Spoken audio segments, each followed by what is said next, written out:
What if I told you that some of the oldest stories ever told weren't written on parchment or carved into stone, but molded from clay? Picture this: a simple pot shaped by hands thousands of years ago, its surface alive with intricate symbols and scenes. This wasn't just a container for food or water. It was a storyteller, a keeper of myths, a silent witness to the lives and legends of people long gone. Today, we're stepping into the shoes of ancient artisans, unraveling the secrets they baked into their pottery, and discovering how these humble objects became some of humanity's first books. Think about the last time you held something handmade, the weight of it, the imperfections that make it unique. Now imagine holding a vessel crafted 3,000 years ago, its curves still bearing the fingerprints of its creator. Every scratch, every painted line was a deliberate choice, a way to pass down tales of gods, heroes, and everyday life. From the sprawling cities of Mesopotamia to the mountain villages of the Andes, pottery was more than just practical, it was sacred. These artifacts were time capsules filled with the hopes, fears, and dreams of civilizations that shaped our world. So how did clay become the canvas for these ancient narratives? And what can these stories teach us about the people who told them? Over the next few minutes, we'll decode the symbols hidden in plain sight, explore the techniques that turned earth into art, and piece together the fragments of history left behind. This isn't just a journey into the past, it's a chance to reconnect with a lost art form that still speaks to us today. Because every time we uncover one of these stories, we're not just learning about them, we're remembering what it means to be human. Ready to dig deeper? Let's begin. Long before words were etched into clay tablets or woven into scrolls, people found another way to preserve their stories, through the very vessels they used every day. Take the Sumerians, for example, who lived over 5,000 years ago in what is now Iraq. Their pottery wasn't just sturdy and practical, it was a canvas. Picture a drinking cup adorned with a scene of a hero battling a lion, or a storage jar etched with figures offering gifts to a towering deity. These weren't random decorations. They were visual narratives carefully crafted to remind people of their place in the world, who they worshipped, what they feared, and what they aspired to become. Egyptian artisans took this even further. Their pottery often featured scenes so detailed they could rival modern comic strips: gods sailing across the sky in solar boats, pharaohs smiting their enemies, farmers tending lush fields along the Nile. Every brushstroke had meaning. A simple water jug might show Osiris judging the dead, reinforcing the idea that morality mattered even in the afterlife. These designs weren't just art, they were lessons, warnings, and celebrations rolled into one. Then there's the Minone civilization on Crete, where pottery became a vibrant storytelling medium. Their famous marine-style jars swirl with octopuses and dolphins, capturing the spirit of a culture deeply connected to the sea. But some of their most intriguing pieces depict myths, like the terrifying Minotaur lurking in its labyrinth. Imagine a family gathered around a clay urn, its surface alive with this half-man, half-bull creature, as elders used it to teach younger generations about bravery, sacrifice, and the consequences of angering the gods. What's remarkable is how universal this practice was. From the intricate black figure pottery of ancient Greece to the symbolic patterns on Native American pots, cultures separated by oceans and millennia all arrived at the same idea: clay could carry stories. A single broken shard might reveal a king's triumph, a harvest ritual, or even a humorous scene of daily life, proof that our ancestors weren't so different from us.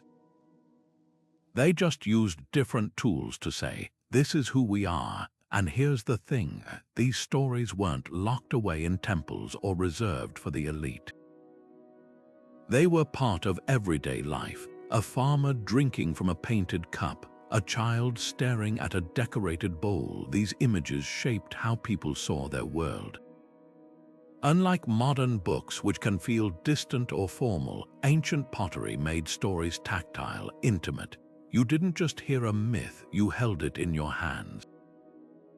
Archaeologists today are like detectives, piecing together these visual puzzles. A crackled glaze or a faded pigment might reveal how a story evolved over centuries. Sometimes a single potsherd can overturn assumptions about an entire civilization, because when people put their stories into clay, they weren't just decorating, they were speaking to the future, whispering, "Remember us." These ancient symbols on pottery weren't just decorations, they were a language without words. Take the spiral, carved into Celtic bowls and urns. To modern eyes, it might look like simple ornamentation, but to the people who made it, that coil was a cosmic roadmap. It represented the endless cycle of life, death, and rebirth, echoing the turning of seasons and the path of the stars. A single spiral could tell a story as rich as any epic poem, if you knew how to read it. The Greeks, masters of visual storytelling, turned their pottery into mythic theaters. A wine jug might show Athena springing fully armed from Zeus's forehead, her birth frozen in black glaze. The curve of the vessel became part of the drama, the god's thunderbolt pointing toward the rim, the goddess's spear following the handle's arc. These weren't static images, they were moments chosen to ignite the imagination. A drinker lifting that jug would see the scene unfold as they tilted it, a private performance with every pour. Meanwhile, across the ocean, indigenous potters of the American Southwest painted coyotes, bears, and eagles onto their ceramics.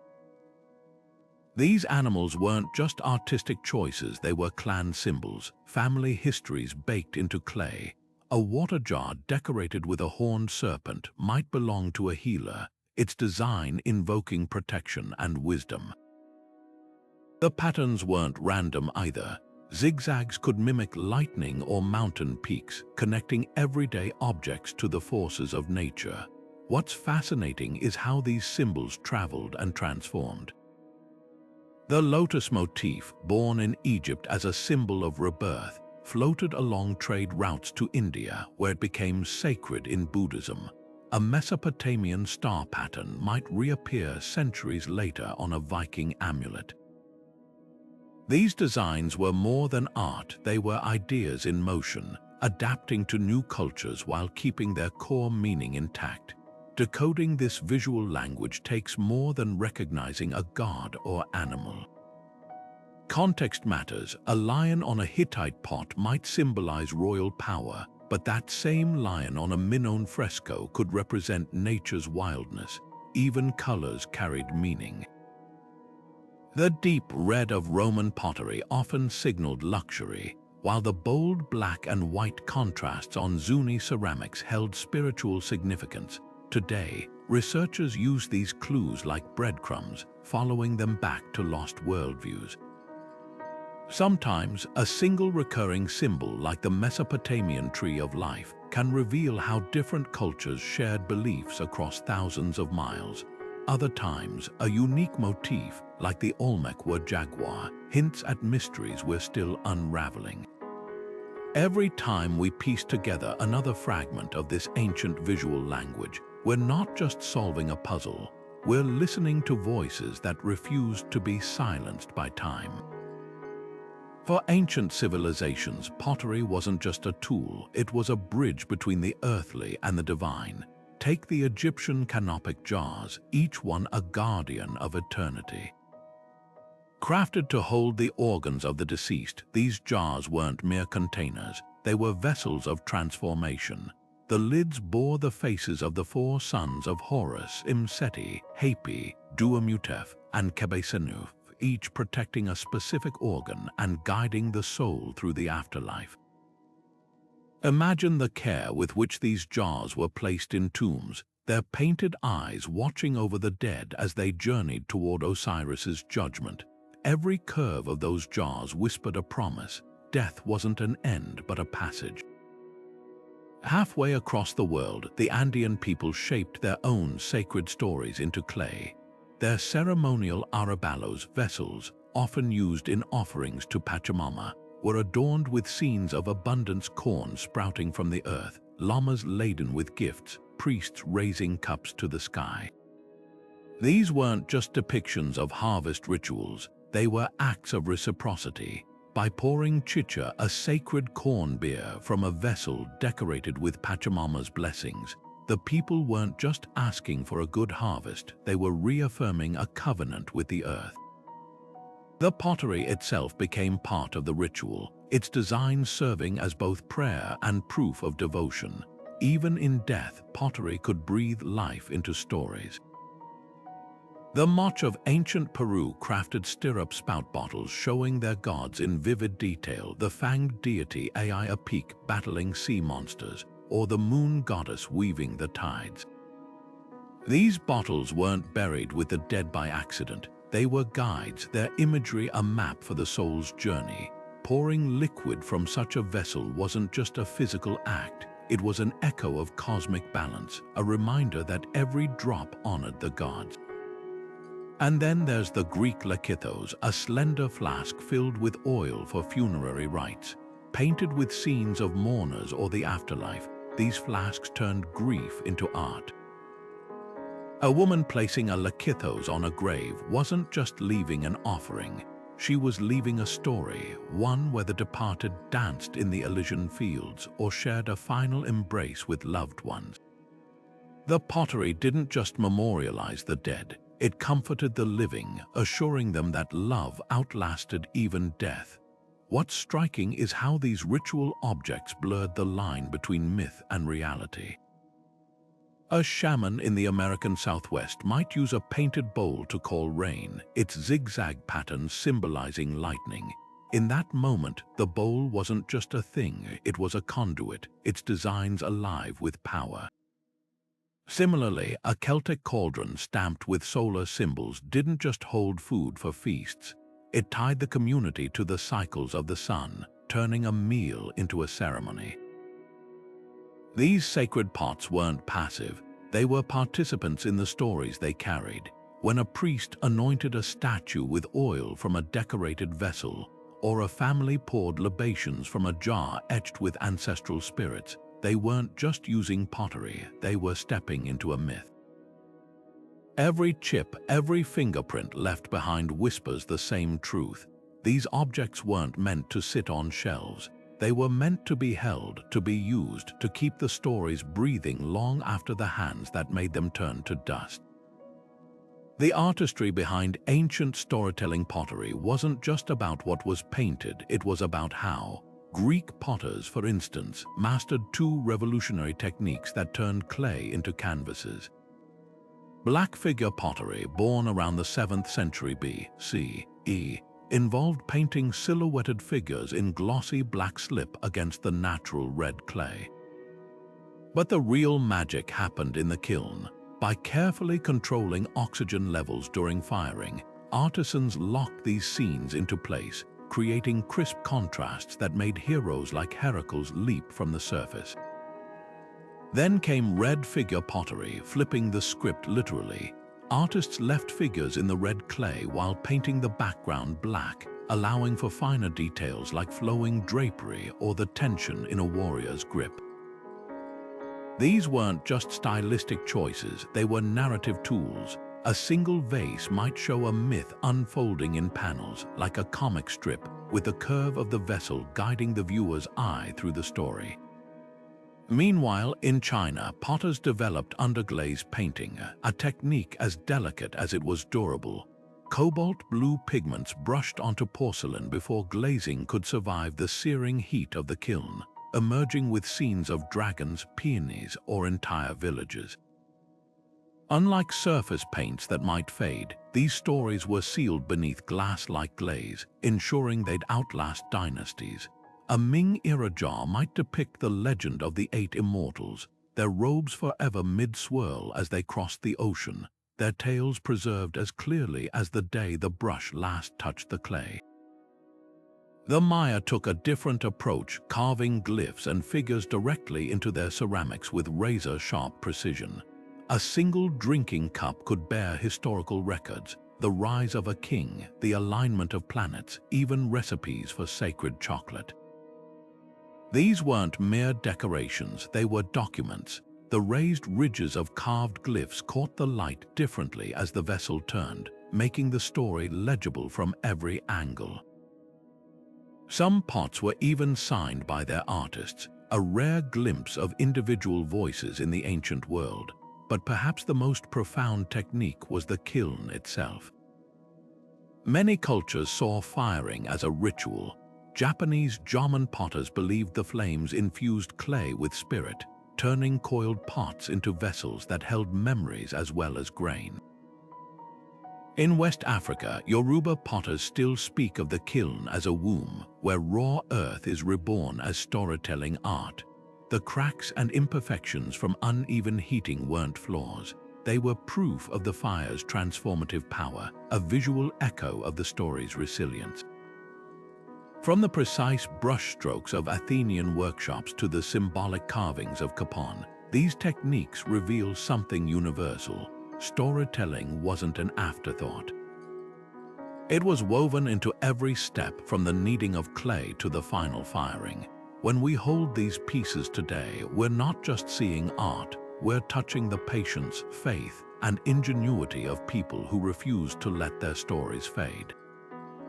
Among the countless stories baked into ancient clay, few are as striking as the fragments of the Epic of Gilgamesh found on Mesopotamian pottery.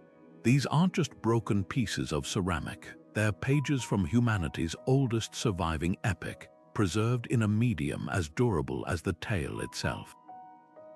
Picture a drinking vessel from 2500 BC, its surface alive with the hero Gilgamesh locked in combat with the monstrous Humbaba, guardian of the cedar forest.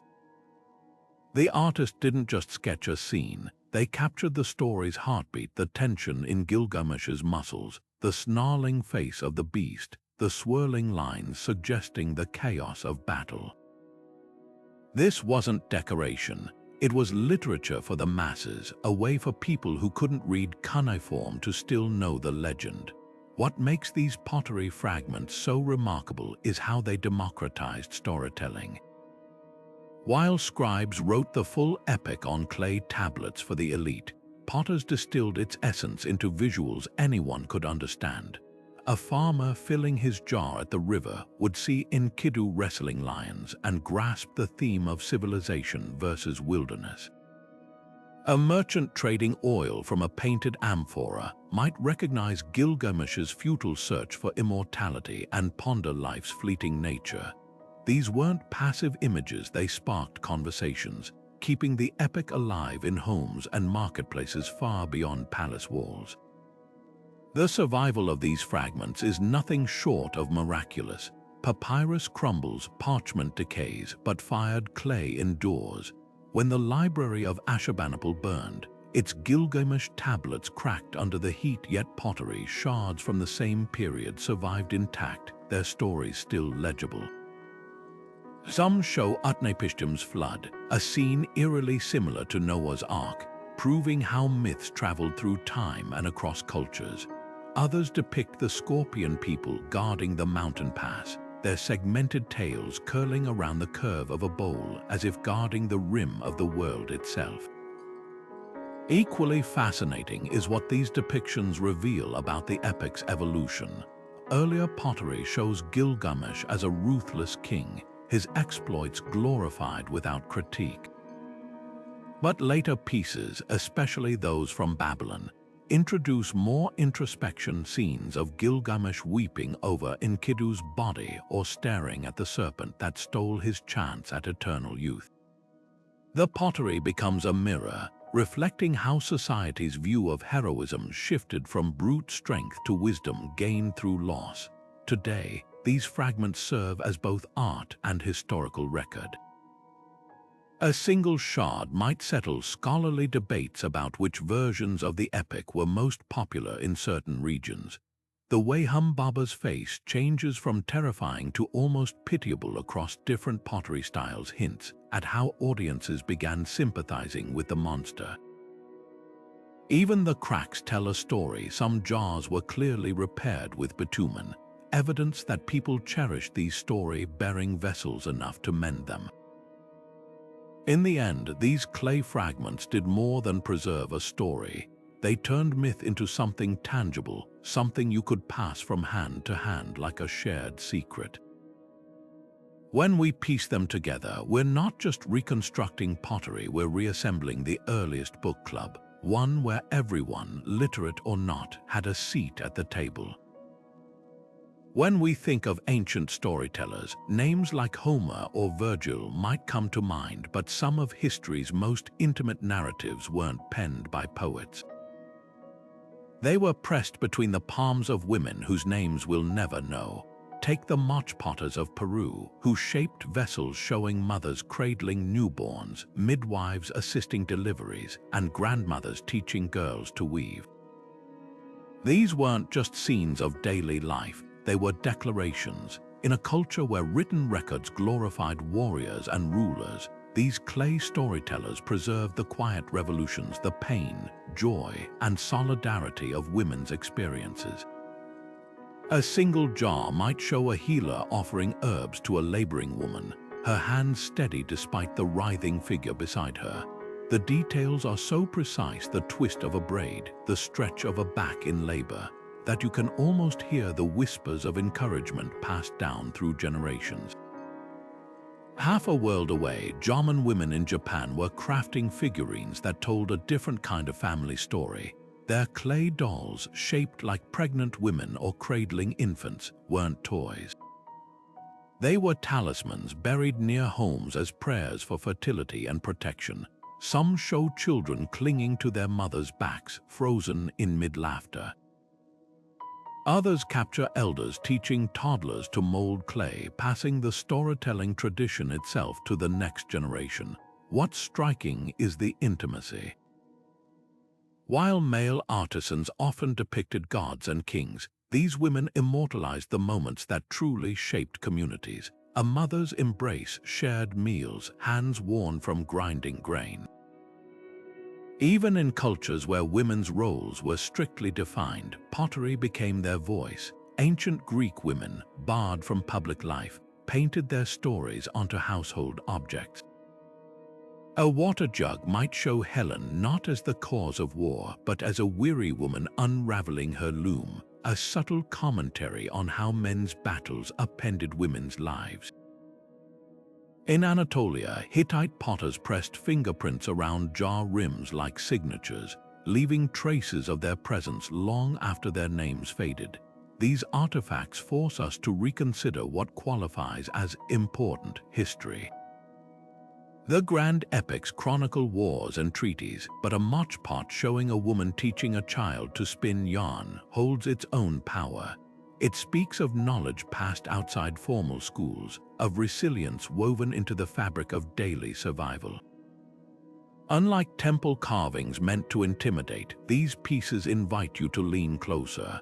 The cracks in their surfaces feel like pauses in a conversation, as if the potters knew someday someone would listen.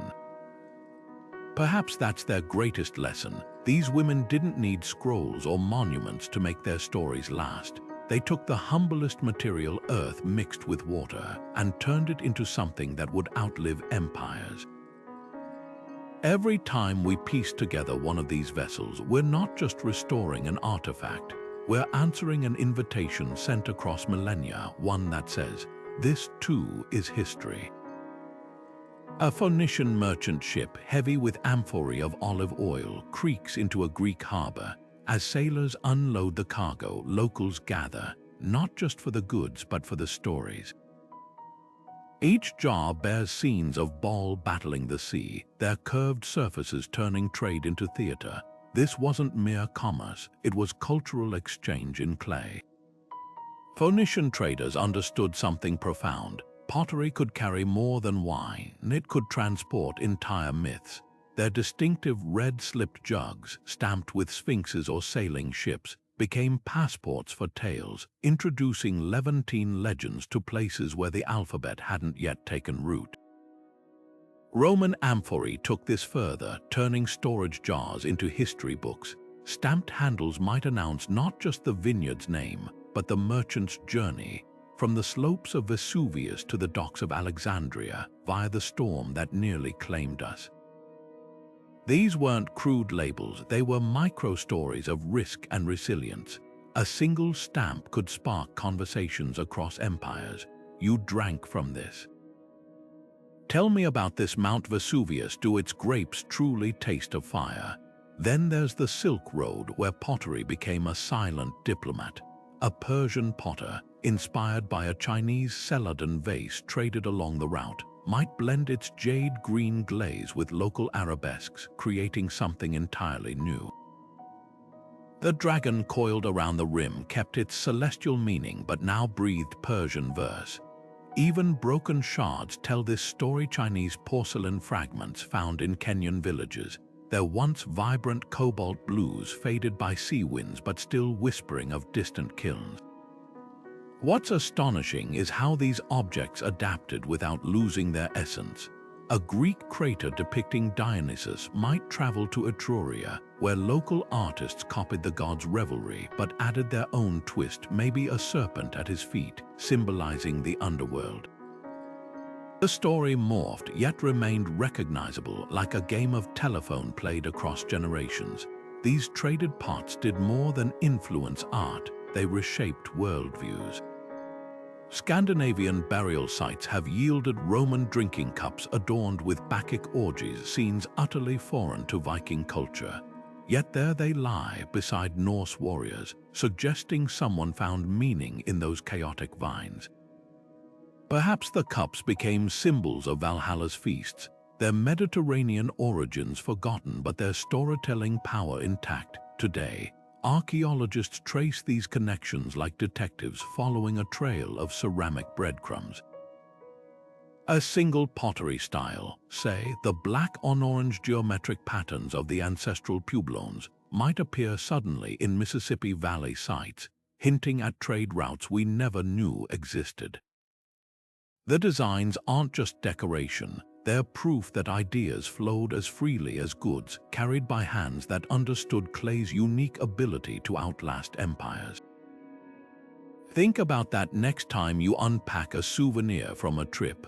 Unlike a digital photo lost in the cloud, these ancient travelers left physical evidence of their journeys: scratches from camel caravans, salt crust from ocean crossings, fingerprints of the unknown hands that passed them from culture to culture. Every chip and stain is a sentence in a global story we're still learning to read. The shift from pottery storytelling to written words wasn't just about convenience, it was a revolution in how humanity preserved its voice. Picture a bustling Roman marketplace around the 1st century CE, where scrolls and wax tablets are becoming as common as the amphorae stacked in merchant stalls.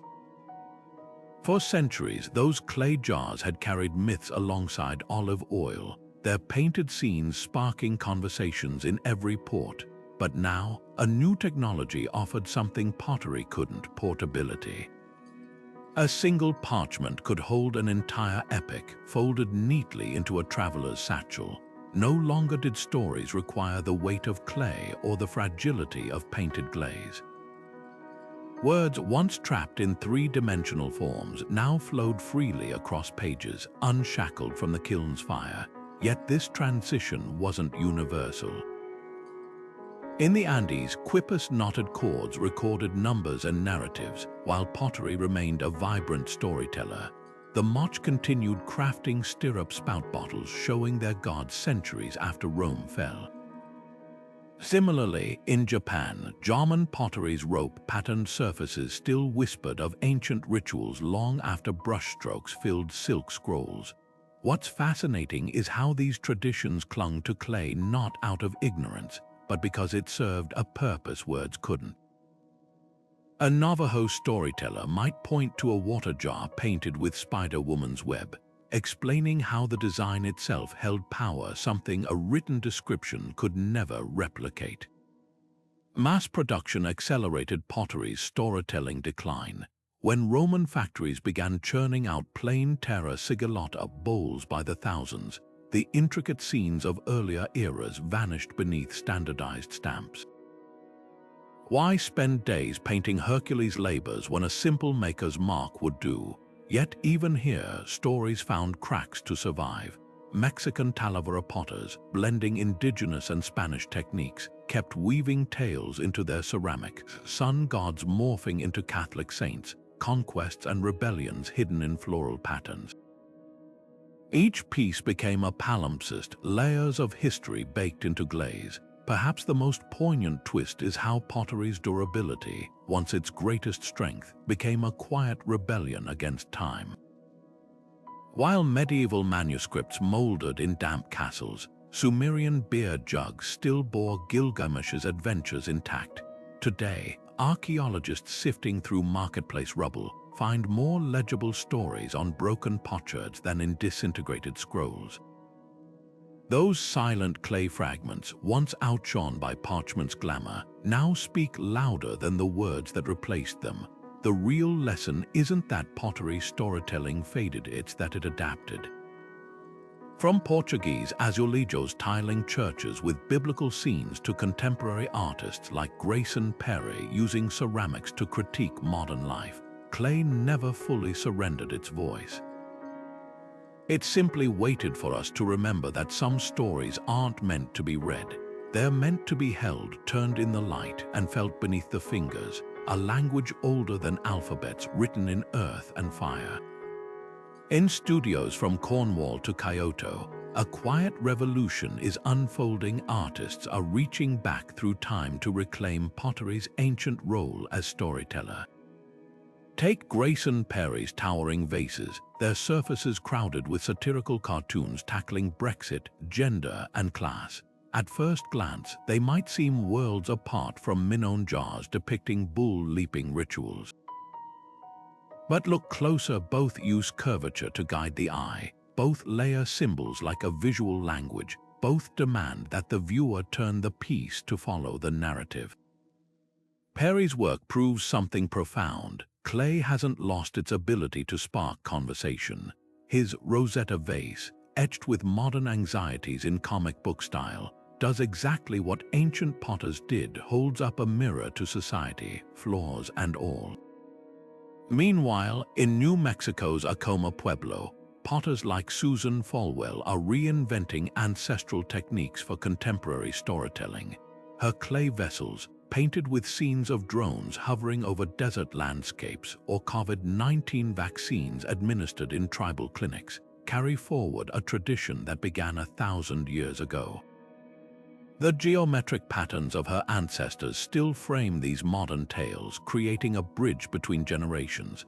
Unlike museum pieces behind glass, her works are meant to be used. A coffee cup might show water rights protests, ensuring daily reminders of ongoing struggles. This isn't imitation, it's evolution. The same hands that once painted rain prayers now depict climate change droughts, proving that traditional forms can hold urgent new messages. Halfway across the globe, Japanese artist Hitomi Hosono takes inspiration from Jomon pottery's coiled ropes, but instead of mythic symbols, she embeds fragments of urban life into her porcelain.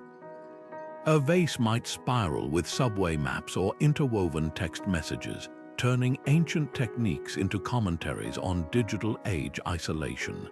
The effect is mesmerizing. What appears from afar as traditional patterning reveals up close a diary of modern existence. Like the Moch potters who recorded daily life, Hosono understands that clay captures what parchment and pixels often miss: the texture of lived experience. What unites these artists isn't just technique, but intention. Palestinian ceramist Mona Saudi sculpts olive trees from local clay, their roots twisting into calligraphy that quotes Mahmoud Darwish's poetry. Each gnarled branch tells of displacement and resilience, echoing Canaanite pottery that bore harvest scenes millennia ago. In South Africa, Andile Dialvane carves coarser proverbs into monumental pots, using ancestral scoring methods to address current struggles. These creations aren't artifacts, they're arguments, invitations, and sometimes acts of resistance. This revival goes beyond aesthetics. In Oaxaca, the collective Mujeres del Barro Rojo trains new generations in Zapotec pottery techniques while incorporating feminist themes. They're bold figurines, women riding motorcycles, elders teaching girls to code challenge stereotypes while honoring heritage. Similarly, the Maori clay collective Toy Maori uses traditional koru patterns to explore indigenous identity in a globalized world. Every coil-built pot becomes a classroom, teaching history while rewriting it.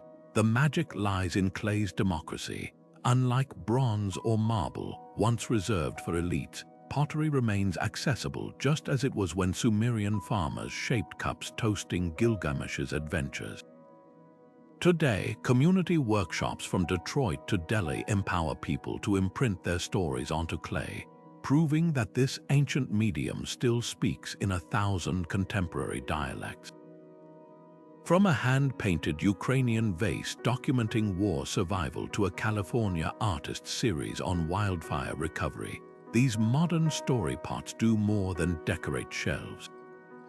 They remind us that some truths are best held in hands, not just hearts. Every time an archaeologist's brush uncovers another fragment of pottery, it's like opening a letter from the past, one that's been waiting centuries to be read. Take that Peruvian pot discovered just last year, its surface alive with a celestial battle between Moch deities. At first glance, it might look like just another artifact, but to researchers, it was a revelation. Using multispectral imaging, a technique that detects pigments invisible to the naked eye, they revealed layers of paint that had faded over 1,500 years, exposing a creation myth no written record had ever described. Suddenly, a civilization known mostly for its warrior imagery showed a cosmic side, its gods wrestling among constellations painted in mineral blues and crushed shell whites. The science behind these discoveries is as fascinating as the stories they uncover. X-ray fluorescence scanners, no bigger than a hairdryer, can now trace a pot's clay to its exact quarry, mapping ancient trade routes with pinpoint accuracy. A storage jar found in a Viking longhouse might contain clay from the Rhine Valley, proving Norse traders reached further than historians ever guessed. Even fingerprints left in wet clay get analyzed not just for identification, but to understand labor divisions. In Çatalhöyük, Turkey, researchers found children's prints on ritual vessels, suggesting apprentices as young as 8 participated in sacred pottery making. These aren't just data points, they're intimate glimpses into how ordinary people lived and believed. Some of the most startling revelations come from what isn't there. A shattered Greek crater, reassembled from fragments across 3 countries, showed missing panels where Heracles' labors should have been, intentionally chipped away before burial. Was this censorship a theological dispute? The pottery itself becomes a detective story, its scars whispering about ideological battles we never knew occurred. Similarly, chemical residues inside pots can upend assumptions. That elegant Mayan vase thought to hold chocolate, tests revealed it carried hallucinogenic Balshay wine, rewriting our understanding of ritual intoxication. What's extraordinary is how these fragments connect across time and space. A single motif like the Mesopotamian Tree of Life might appear on a Harappan seal, an Egyptian amulet, and a Hittite drinking cup, each adaptation revealing how ideas traveled. Archaeologists now use AI to track these patterns, feeding thousands of pottery images into algorithms that spot connections no human eye could catch. One program recently linked Minone spiral designs to motifs in the Indus Valley, hinting at a Bronze Age exchange network far more extensive than imagined. Yet for all the technology, the most powerful moments are often the simplest. In a tucked-away lab in Lima, a conservator gently rotates a Nazca bowl under lamplight, watching as its painted figures seem to move, a shaman mid-transformation, his human face melting into a jaguar's. The effect created by flickering firelight centuries ago still works today. No scan or spectrometer can fully capture that magic. It reminds us that these weren't just artifacts to their makers. They were living stories meant to be seen, touched, and passed down. Every time we piece one back together, we're not just restoring an object, we're rekindling a conversation that never truly ended. We often imagine ancient pottery as a gallery of gods and heroes, but the truth is far more human. That Roman oil lamp etched with a baker kneading dough, it wasn't just a functional object, it was a snapshot of daily life, a tribute to the hands that fed cities. Or consider the so-called grotesque vases from ancient Greece, their surfaces crowded with caricatures, pot-bellied satyrs chasing nymphs, politicians with absurdly exaggerated features. These weren't religious artifacts, they were ancient political cartoons, poking fun at society's elites with the same irreverence as a modern meme. Context is everything when deciphering these images. Take the zigzag pattern found on Neolithic bowls from the Danube Valley. Early archaeologists insisted these represented lightning bolts until someone noticed the same designs on weaving tools. Turns out they might have been textile patterns copied onto pottery by artisans who saw beauty in everyday craft. Similarly, the spiral motifs on Minone jars were long assumed to symbolize the labyrinth of the Minotaur. But recent excavations revealed identical spirals on children's toys, suggesting some were just playful decorations, ancient doodles, not divine messages. Even sacred symbols could serve surprisingly practical purposes. Egyptian canopic jars bore the faces of gods, but their stoppers weren't always meticulously carved. Some were hastily shaped, their features blurred not because of declining craftsmanship, but because they'd be hidden beneath linen wrappings. The lesson: not every sacred object was made for display. Some were meant to do a job and vanish into the tomb's darkness. The danger of over-interpretation becomes clear when comparing pottery across cultures. A Mayan vase showing a ruler receiving tribute might look like a straightforward historical record until you notice the same scene repeated verbatim on jars from rival city-states. Suddenly, it's less documentation and more propaganda, each kingdom copying the other's official narrative like ancient one-upmanship. Perhaps the most revealing pieces are those that defy categorization. A Pompeian wine cup might feature Vulcan forging weapons on one side, and on the other, a crude sketch of two gladiators labeled with betting odds, sacred and profane, eternal and ephemeral, sharing the same clay. These contradictions remind us that ancient people, like us, lived in layers, their pottery reflecting not just myths, but inside jokes, shop signs, and even what we'd now call branding. A tavern's signature cups stamped with its mascot were the equivalent of today's coffee shop logos. So how do scholars separate legend from ledger? Sometimes the answer lies in the clay itself. Chemical analysis of Athenian vases showed that certain mythological scenes only appeared on export, whereas suggesting they were tailored to foreign buyers' tastes. Other times it's about volume. If 90% of mochpots show fishermen and only a few depict supernatural beings, maybe their world wasn't as dominated by gods as we assumed. The real takeaway: ancient pottery was as varied in purpose as a modern smartphone, used for worship, yes, but also for accounting, gossip, and even grocery lists. A broken shard from Ostia bears a scratched price list for lentils, while another from Corinth has what might be the first known IOU. These weren't lesser artifacts, they were the background hum of civilization, proving that for every epic carved into temple walls, there were 1,000 unremarkable moments pressed into clay by ordinary hands. And in their own way, those everyday stories are just as enduring.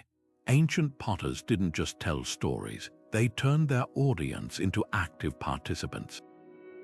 Take the Greek kylix, a shallow drinking cup designed to hide its secrets until the very last sip.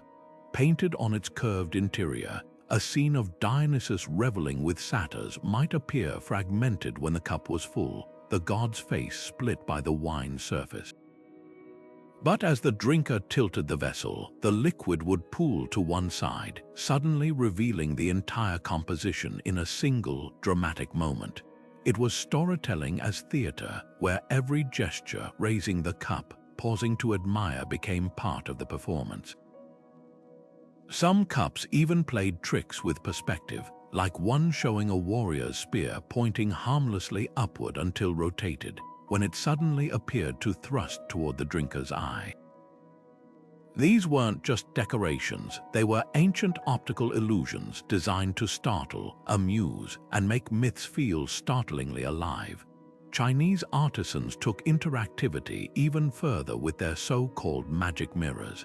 At first glance, these bronze mirrors appeared ordinary, their polished surfaces reflecting a viewer's face. But when sunlight hit them at the right angle, hidden images would emerge: lotus blossoms, calligraphic poems, even entire landscapes projected onto nearby walls.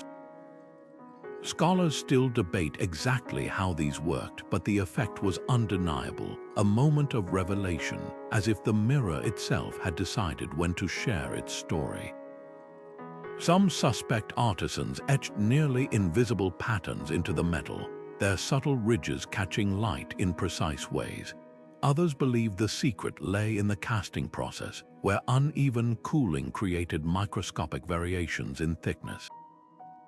Whatever the method, these mirrors transformed passive viewing into an experience, demanding curiosity and engagement qualities we now associate with the best interactive media.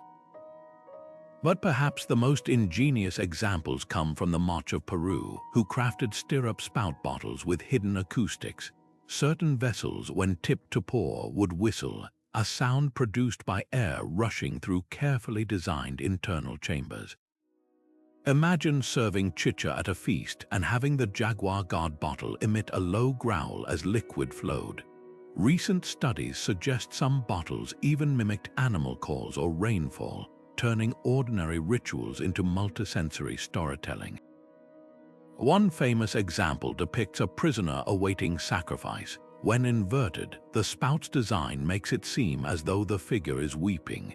These weren't just clever tricks, they were ways to deepen a story's emotional impact, proving ancient potters understood something modern creators are still learning: that the best narratives don't just speak to us.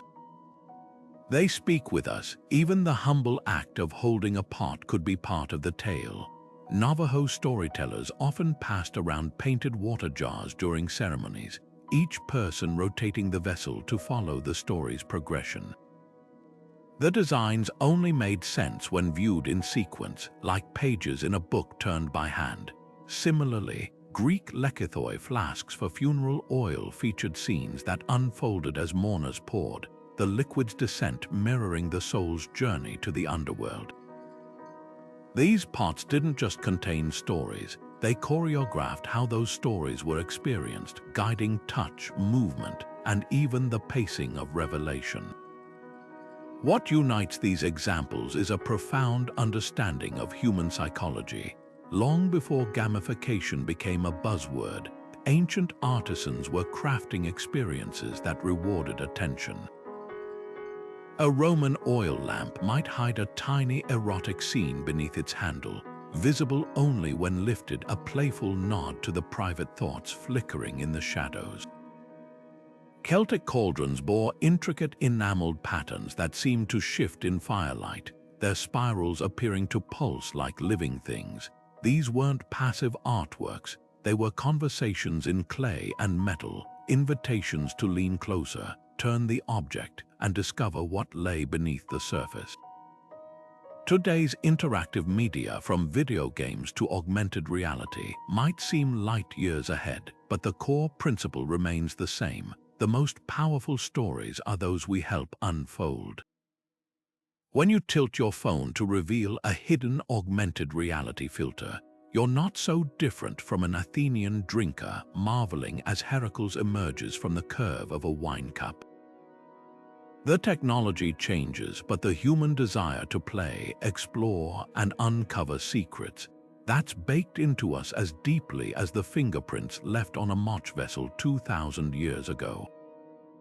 Unlocking the age of an ancient pot isn't just about placing it on a timeline, it's about recovering lost chapters of human history.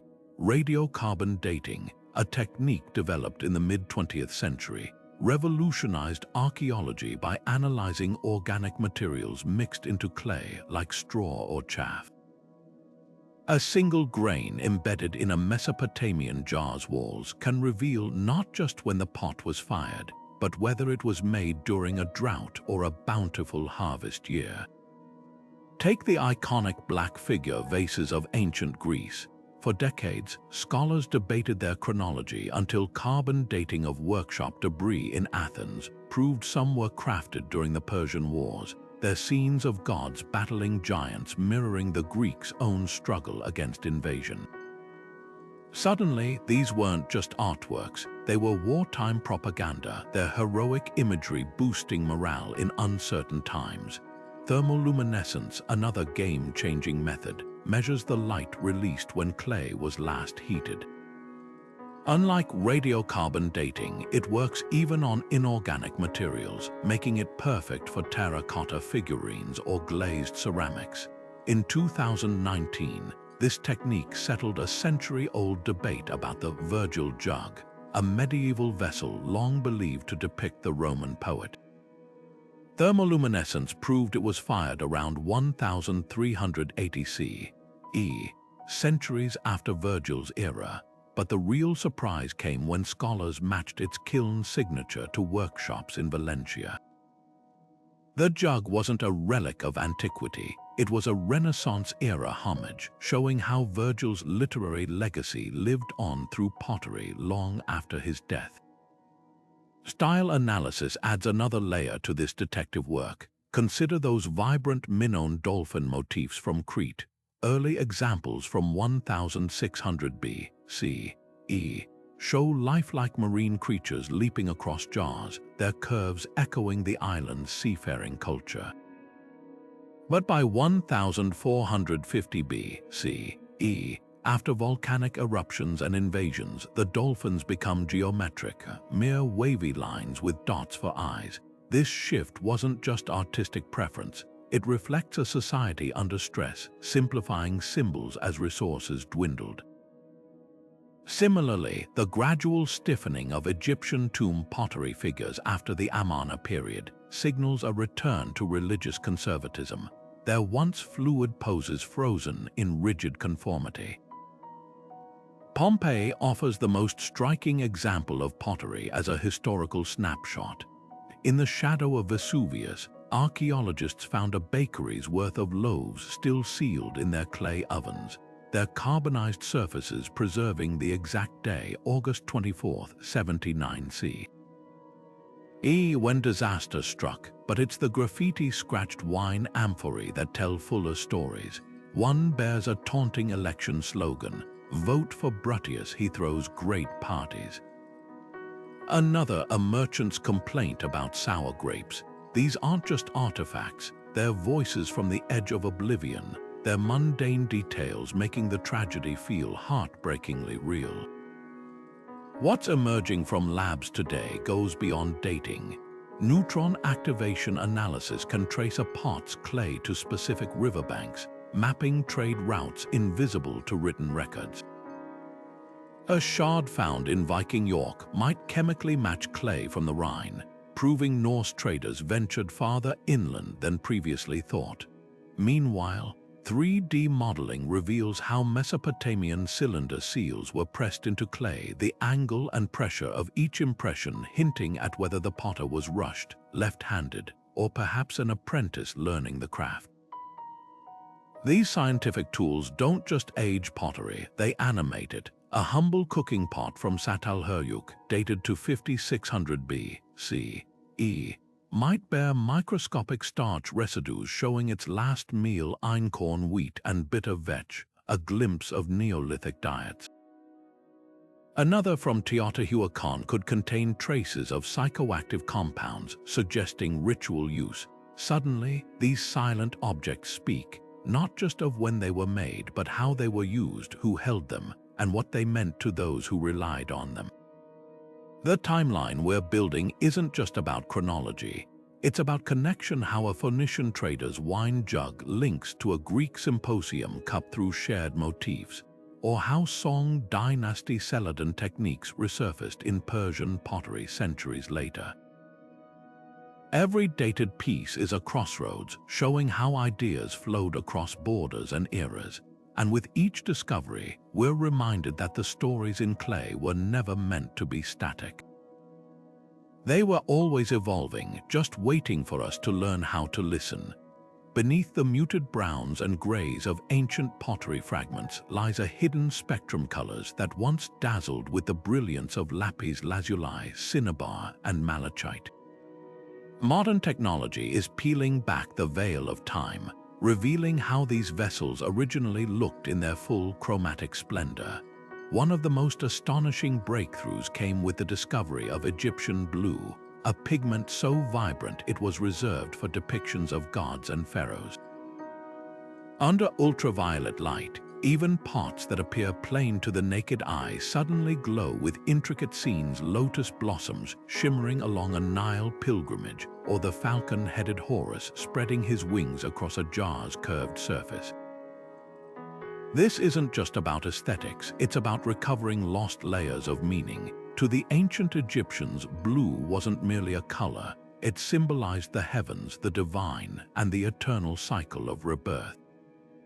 A faded funerary urn might seem unremarkable until UV reveals its once luminous blue bands, transforming it from a simple container into a cosmic map guiding the soul to the afterlife. The Maya had their own chromatic language, with red holding particular power. Made from hematite or cinnabar, this pigment wasn't just decorative, it pulsed with symbolism. On ceremonial vases, red backgrounds framed scenes of royal bloodletting rituals, the color mirroring the life force spilled in devotion to the gods.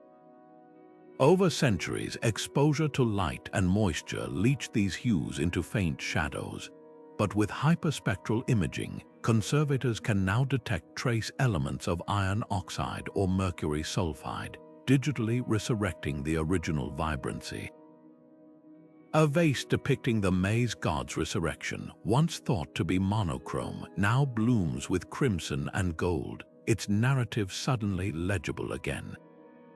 The difference is like hearing a song after decades of knowing only the sheet music. The emotion, the intensity, comes flooding back. Etruscan tomb paintings offer another glimpse into this lost palette. Many were preserved in darkness for millennia, their colors intact until exposure to air and light began erasing them within hours of discovery. Here, digital reconstruction has been nothing short of revolutionary. By combining spectral data with historical records, researchers have recreated the original schemes of banquet scenes and underworld journeys. One tomb's ceiling, now a blur of ochre stains, was digitally restored to show a midnight blue sky studded with constellations, proving the Etruscans mapped the heavens onto their burial chambers. The restored images reveal how color directed the viewer's gaze, warm reds drawing attention to mourners' faces, cool blues pushing mythical creatures into the background. This wasn't random, it was visual storytelling with intention. Chinese potters took color symbolism even further, especially during the Tang dynasty. A green glazed horse wasn't just a stylistic choice, it represented the celestial steeds of Taoist immortals. Crimson on Ming-era porcelain didn't merely please the eye, it evoked the auspicious energy of life and celebration. When conservators analyze these glazes, they're often surprised by the complexity. A single, white bowl might contain traces of 7 different mineral blends, each adjusted to reflect candlelight differently during nocturnal rituals. Modern attempts to replicate these effects often fall short, proving how much technical and spiritual knowledge was embedded in these recipes. What emerges from these reconstructions is a radical shift in perspective. A Greek crater depicting Dionysus, restored to its original ruby and ebony hues, suddenly makes sense of ancient texts describing the god's intoxicating presence. The swirling reds and blacks aren't just pretty, they mimic the dizzying effects of wine, pulling the viewer into the revelry. Similarly, Andean stirrup spout bottles, when digitally repainted, show jaguars with golden eyes that seem to follow the viewer, a deliberate trick of contrasting pigments that made the sacred feel present. These aren't just academic exercises. Every recovered color corrects assumptions, like the long-held belief that Roman pottery was monochrome until evidence of hidden polychrome designs surfaced beneath weathered surfaces. Or the realization that Navajo pottery's black geometric patterns were once vivid with mineral paints, their meanings tied to specific shades now lost to sun and time. With each discovery, we're reminded that ancient artisans didn't work in the muted tones we see today. They lived in a world of dazzling color, and their stories were meant to be experienced in full kaleidoscopic glory. Restoring these hues does more than beautify, it restores context, emotion, and sometimes even the punchlines to visual jokes that haven't landed properly for centuries. Animal tales, creatures in ancient pottery, animals were frequent protagonists. Minone octopuses symbolized the sea's power, while Nazca pots in Peru depicted killer whales as deities. Celtic cauldrons showed stags representing regeneration. These weren't just decorations but characters in cultural narratives. Animals bridged the natural and supernatural, making pottery a bestiary of ancient beliefs and environmental connections. When a Minone artisan painted an octopus swirling across a storage jar, every tentacle was a prayer. The creature's sinuous arms mirrored the waves that both nourished and threatened their island civilization. These weren't random sea creatures, they were incarnations of Poseidon's realm, their fluid forms echoing the unpredictable Mediterranean. A single jar might show the octopus clutching a fish in one coil while releasing another, a metaphor for the sea's dual nature as provider and destroyer. The negative space between its arms wasn't empty. It pulsed with the rhythm of tides, turning functional pottery into a meditation on humanity's fragile dance with nature. Across the ocean, the Nazca people of Peru saw divinity in a different predator, the killer whale. Their ceramic vessels often depicted orcas with gaping jaws, their bodies split into geometric patterns representing the afterlife. To the Nazca, these weren't just animals, they were psychopomps, guiding souls between worlds. Some pots show the orca cradling a human head in its teeth, not as a gruesome act but as a sacred transfer. The killer whale's black and white coloration mirrored the Nazca cosmos, opposing yet complementary forces, like day and night or life and death. Even the pottery's shape played a role. The curve of a stirrup spout bottle might mimic the whale's dorsal fin, ensuring the vessel itself participated in the myth. In the misty forests of Celtic Europe, another creature dominated the symbolic landscape, the stag. Bronze cauldrons bore images of antlered figures surrounded by vines, their branching tines symbolizing both the forest's abundance and the cycle of seasons. The Celts didn't just admire stags, they saw them as earthly manifestations of Cernunnos, the horned god of regeneration. A feast cauldron might show stags drinking from a central tree, their bodies forming a continuous loop around the rim. As mead was poured from such a vessel, the liquid would flow over these scenes, physically connecting the act of nourishment to the myth of eternal renewal. What unites these animal depictions is their layered storytelling. A Greek cup showing Odysseus's men transformed into swine by Circe wasn't just illustrating Homer, it was warning about the loss of human reason. The pig's frantic poses, frozen mid-metamorphosis, made the myth visceral. Similarly, Chinese pots painted with cranes didn't merely celebrate elegance, they promised longevity, the bird's outstretched wings mirroring the Taoist quest for transcendence. Even domestic animals carried weight. An Egyptian milk jar decorated with spotted cows linked nurturing Hathor to the dairy's earthly sustenance, collapsing the distance between pantry and pantheon. These animal tales did more than decorate, they encoded survival strategies.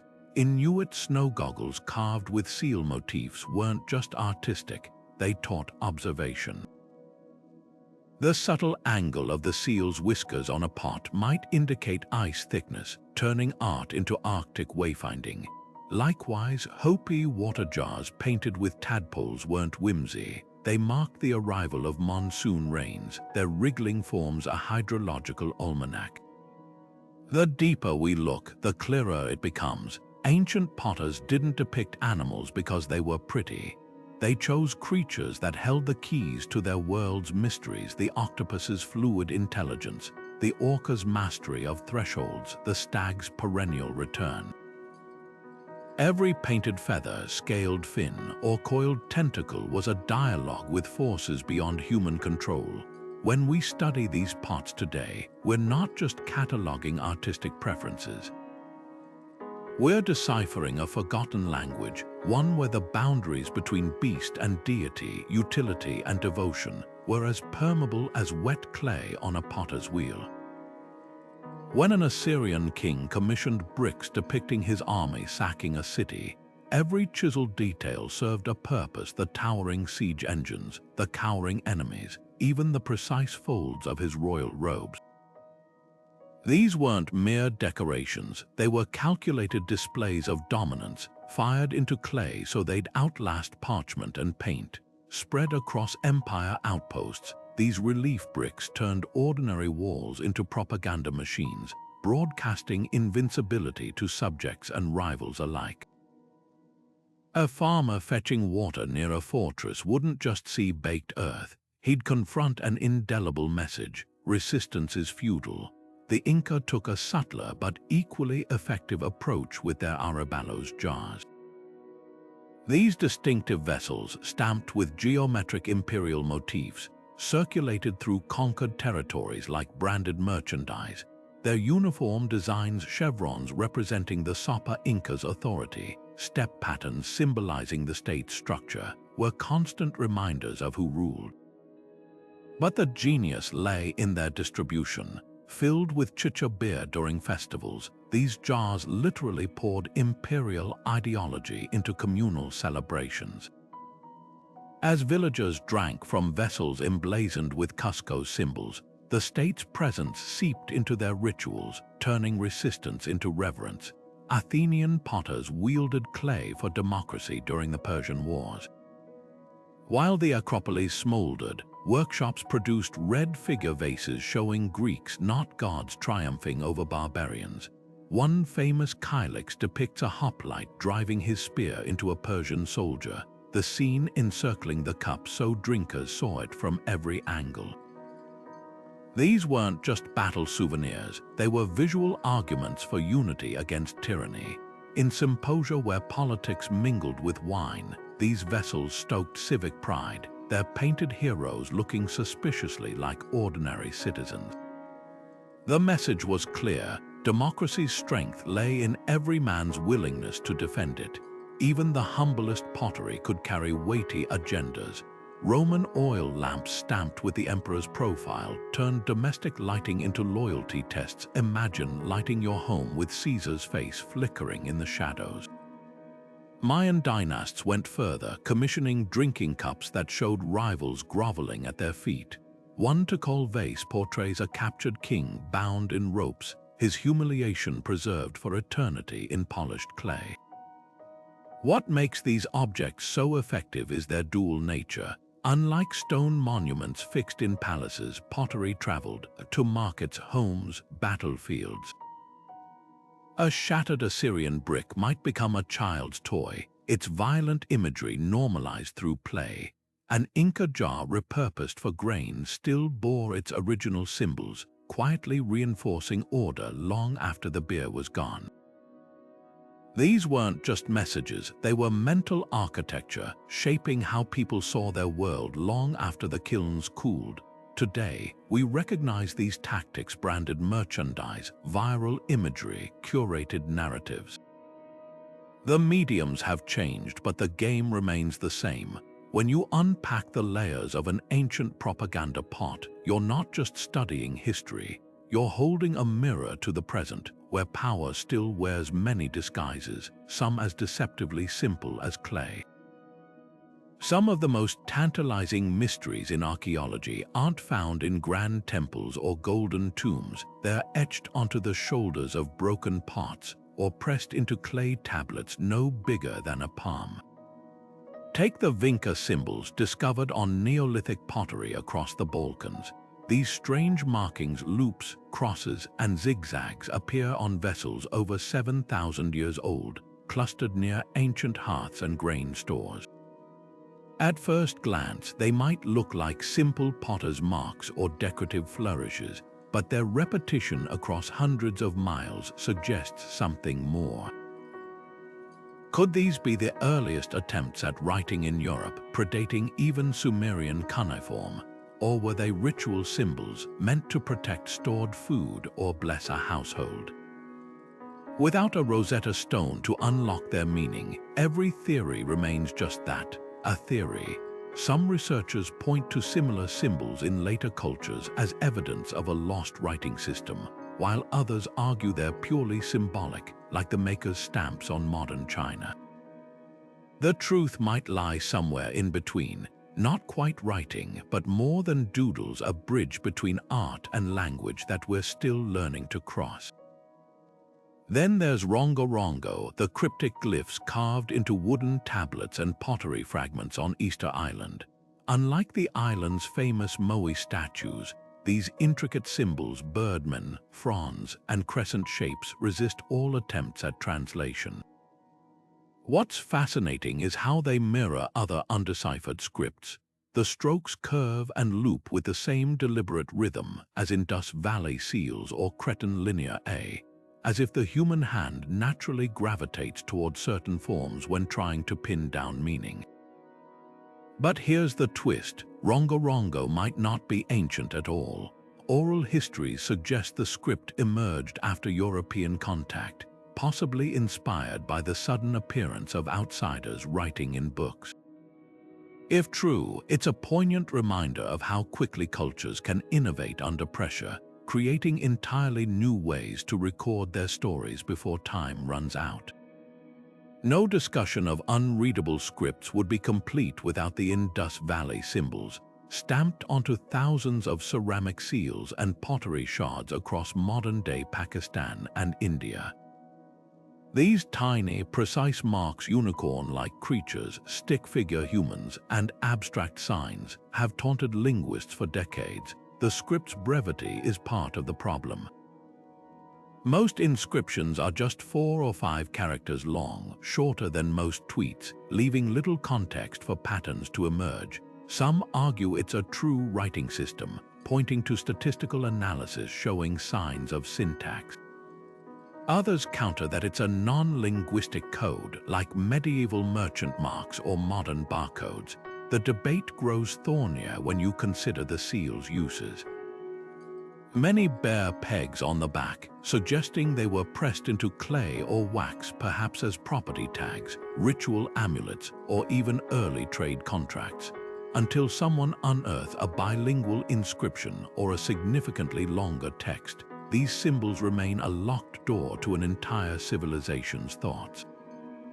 What makes these enigmatic scripts so compelling isn't just their unsolved nature, it's what they reveal about the boundaries of communication. A potter incising vinca symbols 4,000 years ago wasn't just decorating, they were trying to convey something across time. Whether that message was, "This jar belongs to the chieftain," or "The gods bless this harvest," is almost beside the point. The act itself, pressing meaning into clay, speaks to a universal human urge to be understood, even by audiences we'll never meet. Every undeciphered stroke is a conversation starter, a challenge tossed across millennia. And while we may never fully crack these codes, the attempt itself teaches us something profound. That language, in all its forms, is as fragile as the pottery that preserves it, and just as enduring. Children's hands have always reached for stories, and ancient potters knew exactly how to shape them. Among the most enchanting discoveries are miniature pots, tiny animal figures, whimsical jugs, and even whistling vessels crafted not for temples or trade, but for the smallest members of society. In Athens, archaeologists unearthed chose delicate little jugs no taller than a child's finger, given as gifts during the Undeciphered festival. These weren't just charming trinkets, they were narrative tools. One might show a toddler Dionysus riding a goat, his chubby arms clinging to the animal's horns, while another depicts a boy playing with a hoop, frozen mid-run. The scenes were playful, but the purpose ran deeper. As children sipped watered wine from these vessels, they absorbed myths and societal values. Their first sips of culture literally poured from storytelling clay. Peruvian potters took interactivity to another level with their famed whistling pots, ceramic creatures designed to sing when tipped. Imagine a Moch mother pouring water from a bird-shaped vessel, its spout engineered to produce a trilling chirp as liquid flowed. The sound wasn't just entertainment, it was pedagogy. A pot shaped like a jaguar might growl when inverted, bringing jungle tales to life during nightly storytelling. Some vessels even had dual chambers, allowing the storyteller to modulate pitch by covering air holes, an ancient precursor to sound effects. These weren't passive toys, they were multisensory experiences, blurring the line between play and parable. The universality of these objects speaks volumes. In Cyprus, dig sites have yielded clay carts pulled by miniature oxen, their wheels still turning after millennia.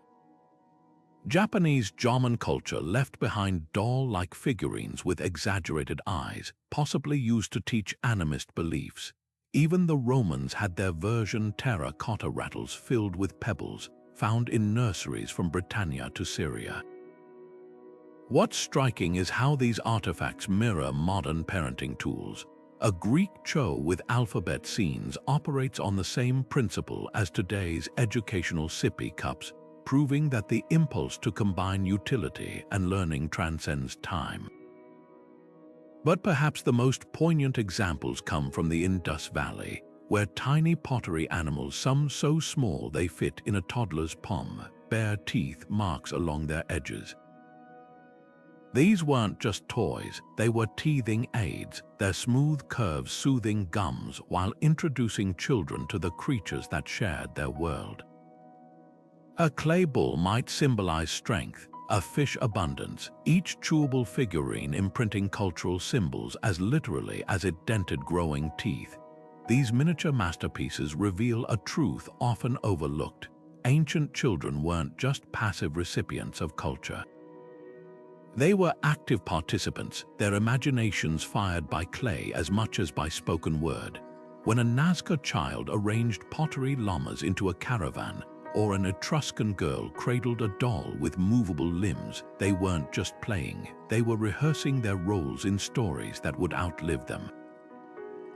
The fingerprints sometimes found on these objects, smaller than a pinky nail, remind us that the past wasn't populated solely by warriors and kings. it was also shaped by tiny hands grasping their first tails, one ceramic animal at a time. The volcanic fury that obliterated Thera around 1600 B.C.E. didn't just vanish into myth, it erupted onto pottery. Minone artisans, their world shaken by tsunamis and ash-darkened skies, translated terror into art. A storage jar from Akrotiri shows towering waves swallowing ships, their curved forms mirroring the vessel's own contours, as if the clay itself bore witness. The fresco technique, pigments applied to wet plaster, allowed for startling immediacy. Fish floating belly up, buildings tilting mid-collapse, hands reaching through swirling currents. These weren't generic seascapes, they were snapshots of collective trauma fired into permanence. What's haunting is how beauty tempers horror. The dolphins leaping through disaster zones, their vibrant blues defiant against the monochrome devastation. This duality reveals something profound. Pottery became a coping mechanism, a way to process the unthinkable by rendering it tangible, even beautiful. Half a world away, Hopi potters chronicled a slower apocalypse drought. Their Sikiatki polychrome bowls from the 14th century CE, bear migrations in miniature, antelope herds shrinking with each concentric circle, corn stalks reduced to skeletal lines, processions of stick figure families trailing toward painted rain clouds. The geometric precision makes the anguish more potent. This wasn't chaotic scribbling but calibrated record-keeping. Specific patterns correlate with oral histories of clan journeys. A single broken pot might encode an entire generation's displacement. Unlike Thera's sudden cataclysm, these pots document resilience in the face of creeping famine, their very existence proving survival. The parallels between these cultures, separated by oceans and millennia, are uncanny. Both used pottery as a canvas for catharsis. The Minones framed disaster within familiar myth, their tsunamis echoing Poseidon's wrath. The Hopi embedded practical knowledge, their designs mapping routes to reliable springs. Both transformed helplessness into agency. By shaping their stories in clay, they asserted control over the uncontrollable. A Thera fresco showing a fleet escaping waves isn't just reportage, it's a survival manual in glaze saying, "When the sea recedes, run." A Hopi jar's meandering path isn't decoration, it's a whispered, "This way lies water." Modern archaeology confirms these pieces as factual records. Volcanic ash layers in Crete match the Thera pottery's estimated dates, while tree ring data from Arizona validates the Hopi drought timelines, but the true revelation lies in the emotional precision. A Minone cup's trembling spiral motif doesn't just depict an earthquake, it mimics vertigo, making the drinker feel the ground's instability. A Hopi seed jar's parched cracks aren't flaws, they're deliberate textures, forcing fingers to trace the thirst they depict. This tactile storytelling ensured lessons weren't just seen but felt, generation after generation. Perhaps most moving are the repair clues, Minone pots shattered by quakes, meticulously reassembled with gold-filled cracks, the ancient version of kintsugi, their scars highlighting rather than hiding trauma. Similarly, Hopi vessels often bear soot stains from being used longer than intended, their drought warnings enduring past the crisis. These artifacts challenge our notion of historical records. They're not passive accounts but active participants in survival, proving that when words fail, clay speaks, in tsunamis frozen mid-crash, in cracks that map migrations, in fires that hardened both pottery and resolve.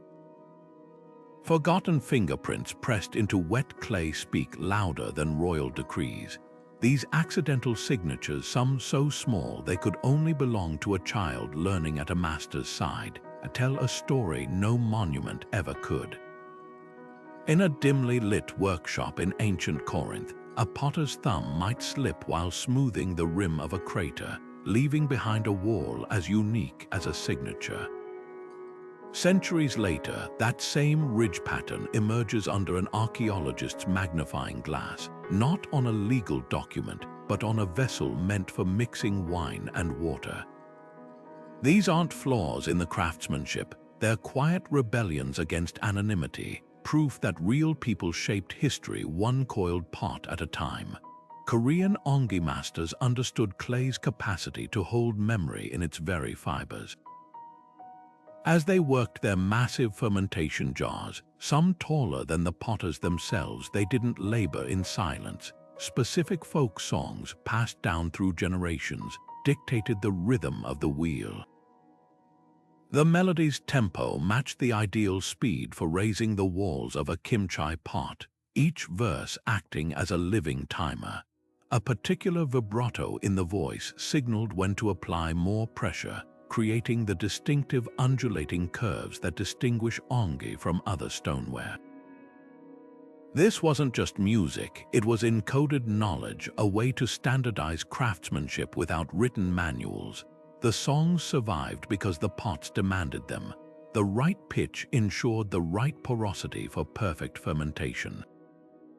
In the Andes, Quechua potters still follow the lunar calendar as their ancestors did, believing clay absorbs different energies depending on the moon's phase.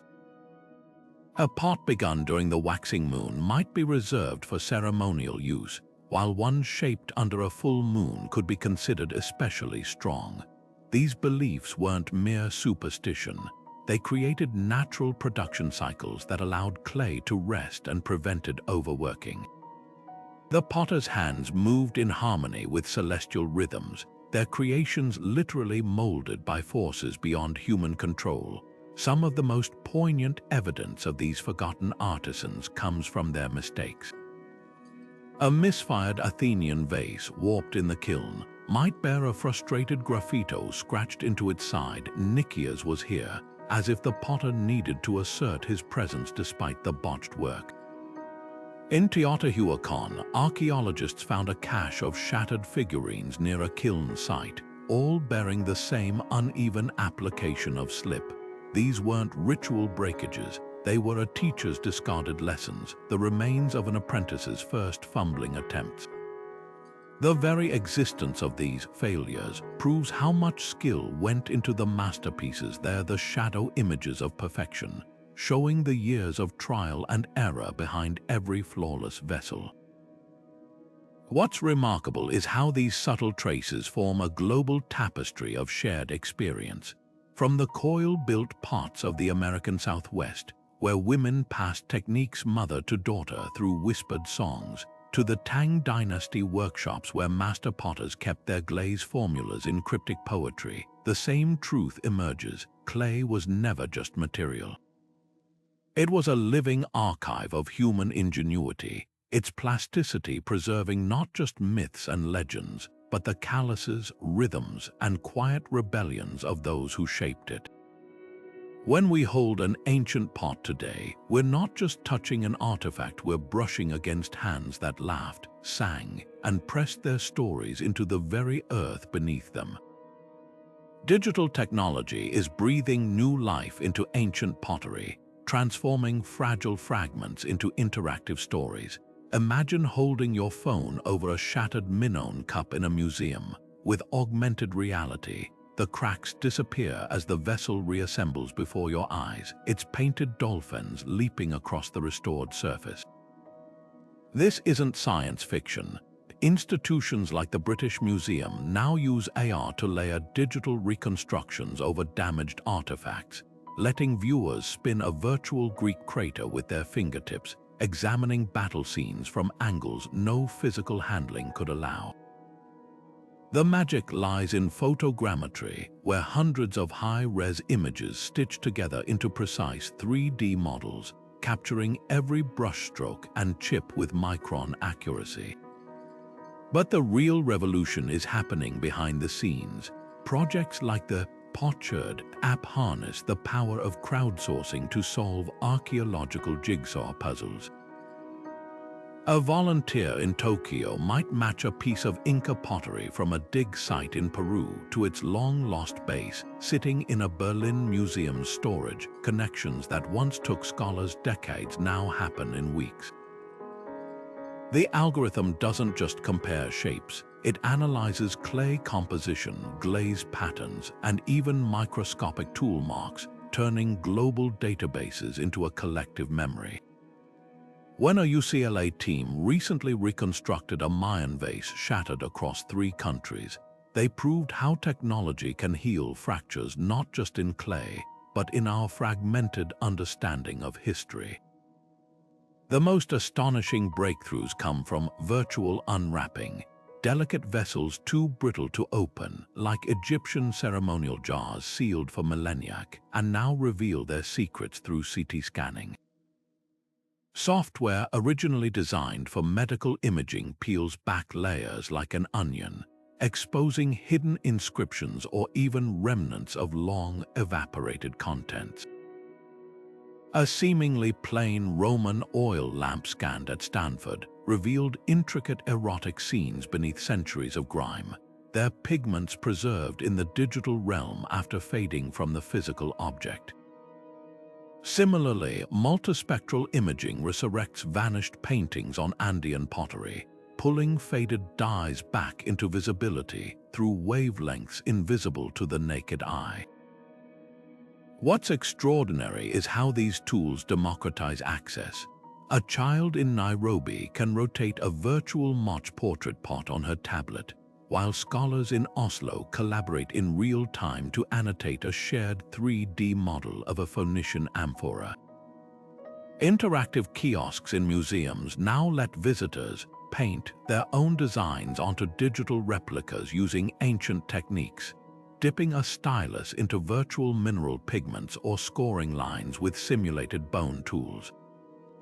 The tactile experience bridges eras, making the potter's craft feel immediate rather than distant. Yet for all their sophistication, these technologies share a core principle with the oldest pottery: they're vessels for human connection. When AR animates a Corinthian vases chariot race, or AI predicts the missing pattern on a Nazca bowl, they're not replacing the artisan's voices, they're amplifying them across time. The kiln's fire that once fixed stories into clay now finds its counterpart in the glow of screens, ensuring these narratives continue to unfold in ways their creators could never have imagined but would instantly recognize. A painted Moch vessel sits in a Berlin museum, its stirrup spout perfectly intact, its surface alive with a scene of ritual sacrifice. But the label doesn't mention how it got there, only that it was acquired in the early 20th century. That vague phrasing hides a complex truth. This pot was likely dug up by looters, sold to a collector, and shipped overseas long before laws protected cultural heritage. Today, it's at the center of a fiery debate. Who really owns these stories? The descendants of the people who made it, the institution that preserves it? Or does pottery, once fired, belong to humanity itself? The Parthenon marbles and Benin bronzes dominate headlines, but humble pottery shards tell the same fraught story. Take the thousands of Nubian ceramics housed in British museums, many excavated during colonial era, archaeological missions that operated more like treasure hunts. These aren't just artifacts, they're fragments of a living culture. Modern Nubians in Sudan still create pottery with similar geometric patterns, their designs passed down through generations. When museums display these pieces without context, they freeze time, severing the connection between ancient craft and contemporary practice. Yet repatriation isn't simple. Some argue these objects are safer in climate-controlled galleries than in regions plagued by instability. Others counter that safety shouldn't come at the cost of cultural sovereignty. The tension spills into academia. A Hopi ceremonial vessel in Paris might be studied by world-class conservators, but without tribal elders to interpret its symbols, half its meaning is lost. Conversely, when Peru reclaimed hundreds of ceramics from Yale in 2012, some scholars worried access would shrink, but the result proved otherwise. The returned pots now reside in Alim, a museum where Quechua-speaking guides explain their spiritual significance, while digital scans allow global researchers remote access. This compromise physical return paired with technological sharing suggests stewardship doesn't have to be all or nothing. Legal frameworks struggle to keep up. The 1970 UNESCO Convention aimed to curb looting, but it's not retroactive, leaving pre-20th century acquisitions in limbo. Some museums have turned to ethical archaeology, partnering with source communities from the dig phase onward. In Australia, the Warrumungu people co-manage their ancestral pottery with museums, deciding together what stays on country and what travels for exhibitions. It's a model that treats pottery not as loot or looted, but as a conversation. Beneath these debates lies a deeper question: what do we lose when stories are separated from their soil? A Greek storage jar depicting olive harvesting means one thing in a glass case in Chicago, another when displayed beside the gnarled trees that inspired it. The clay remembers. Fingerprints left by an Athenian potter 2,500 years ago carry the same walls as a baker's in modern Athens. Perhaps ownership isn't the right frame. These aren't just objects to be possessed, but relationships to be honored. Every time we argue over a pot's rightful home, we're really asking, who gets to keep the thread of memory alive? Standing in front of an ancient pot at your local museum, you might feel like you're staring at a locked book, but here's the secret: the key to reading it is already in your hands. Start by ignoring the label for a moment and let your eyes wander. That Greek crater covered in battling warriors, look closer. Are their spears all pointing the same direction, driving your gaze around the vessel like a cinematic pan? That's no accident. It's visual pacing, the potter's way of controlling how you experience the story. Now step sideways. Do certain symbols keep appearing? Maybe a zigzag on Peruvian pots always near water sources, or a crescent moon that only shows up on funerary urns. These repetitions are like hashtags in an ancient social feed, tagging themes across generations. But don't stop at observation. Pull out your phone and search for the culture's creation myths while you're still in the gallery. That Mayan vase showing a hero diving into a whirlpool might suddenly make sense when you learn about the maize god's watery rebirth. Even better, compare pots from the same era but different regions.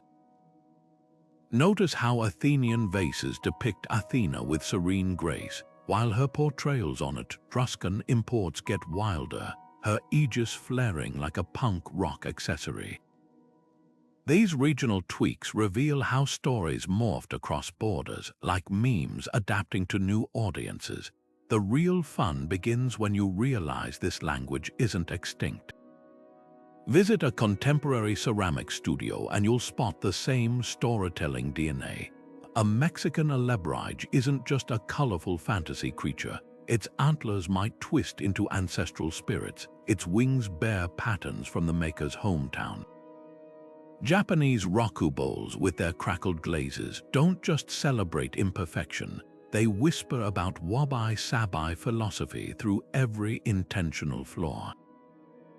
Modern potters still embed narratives in clay. They just use Instagram hashtags alongside ancient symbols. Try this hands-on experiment next time you're near a pottery class. Shape a simple cup, then carve or paint a story onto it using only symbols. No words allowed. Maybe waves for a beach vacation, a dog paw for your pet, a teardrop for a lost loved one. When someone else interprets it, you'll experience the same challenge ancient artisans faced and realize how universal visual storytelling truly is. The best part: you don't need to be an expert to start deciphering. Like learning a new language, you'll begin recognizing words: a sun here, a serpent there, until one day, you're fluently reading the silent stories baked into clay all around you. Beneath our feet and under the ocean's surface, silent libraries of clay wait to be opened. Archaeologists estimate that over 90% of potential dig sites remain untouched, meaning the majority of humanity's pottery stories are still buried, their narratives paused mid-sentence. Imagine what could be hidden in the unexcavated mounds of Çatalhöyük, where the world's oldest known pottery fragments were found. Or consider the lost kilns of the Indus Valley, where thousands of inscribed sherds might hold the key to deciphering one of history's great unsolved scripts. Each undisturbed layer of earth is like a bookmark in a global anthology of clay, preserving tales we've only begun to guess at. The real frontier lies beneath the waves.